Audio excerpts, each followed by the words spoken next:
Diocesan Shrine of Our Lady of Fatima, tulad ng maraming iba pang simbahan sa Pilipinas, ay ipinatayo upang maging sentro ng debosyon kay Birhen Maria.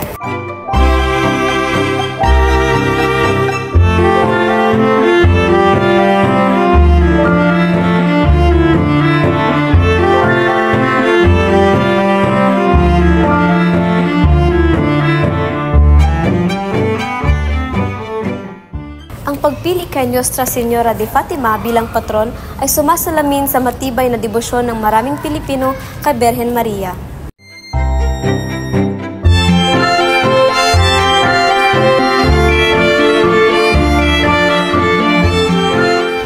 Ang nakagaganda sa simbahang ito ay may sarili silang klinika na kung tawagin ay Klinika sa Parokya.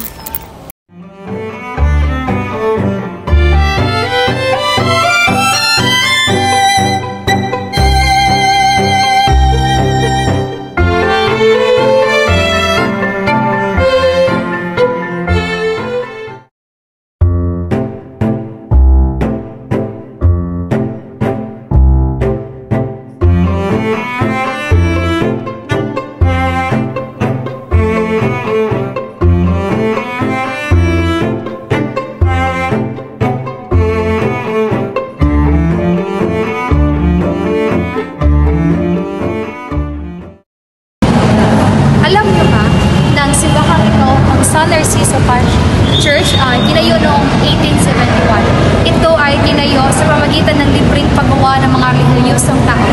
At ngayon, bakit nga ba napili nila si San Narciso bilang kanilang patron? Ito ay kanilang pinili bilang pagbigay pugay kay Narcisa na siyang asawa ng gobernador noon ng Consolacion.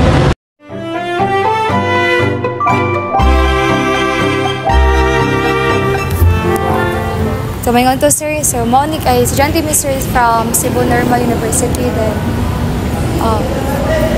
pwede ka na ako din sir si Nicole. Then, ano sa'yo pangan sir? Owen. Na. Owen Tiapo. Staff ka din sir? Really, volunteer lang. Volunteer. So, pwede mo tanong sir if what year ni natukod ni kayo na church? 1871. Wala pa ko sa buwan na ni. Okay ra. 1 year lang. 1871. Anong naka-decide mo ka sir na mo volunteer ni simbahan?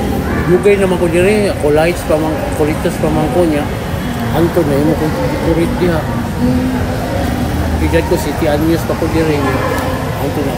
Tama ako kumulikor ito 15 anyos. Anton karon. Dahil lang sir, malipayo na ka nag-serve sa simbahan sa Ginoo. Okay naman. Kaluis Ginoo, sa kamay ramit kita, pero nakapag-school lang mag-ihapon sa mga bata. Sige. Thank you kayo sa imong oras sir. Salamat kayo sir. Thank you.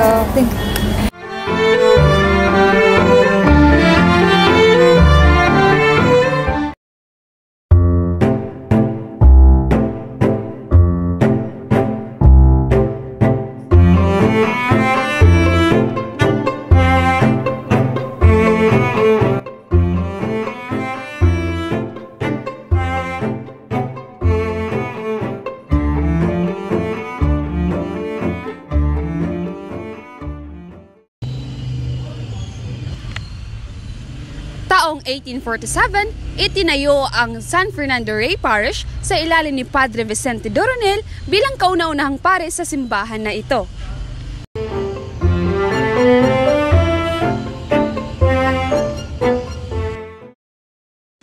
Ang San Fernando Parish Church ay isa sa pinakamatandang istruktura dito sa munisipalidad ng Liloan.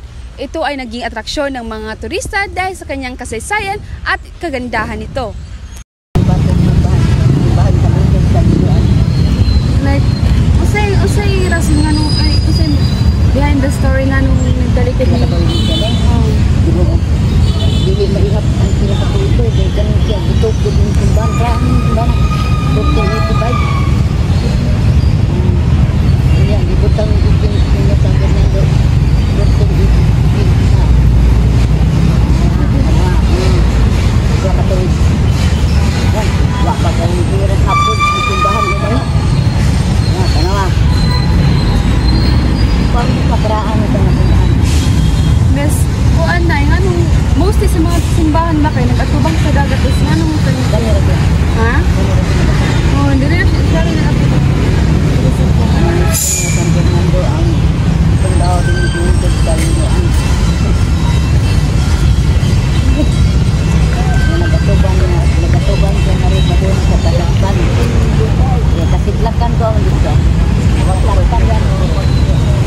Nagatuban mo rin dahil. Ang ganang mga tao na mangawa at manulit, dali na madakpan.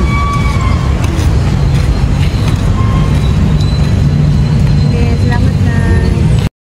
Ang oryentasyon ng simbahan ang naging kapansin-pansin. Tulad ng iyong naobserbahan, karamihan sa mga simbahan mula Hilaga hanggang Timog ay nakaharap sa dagat sa silangan.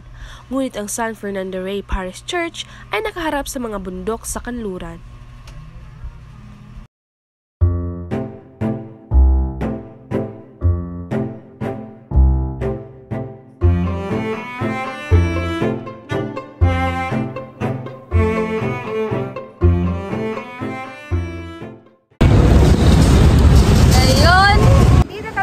Apat na simbahan, which is from Danao.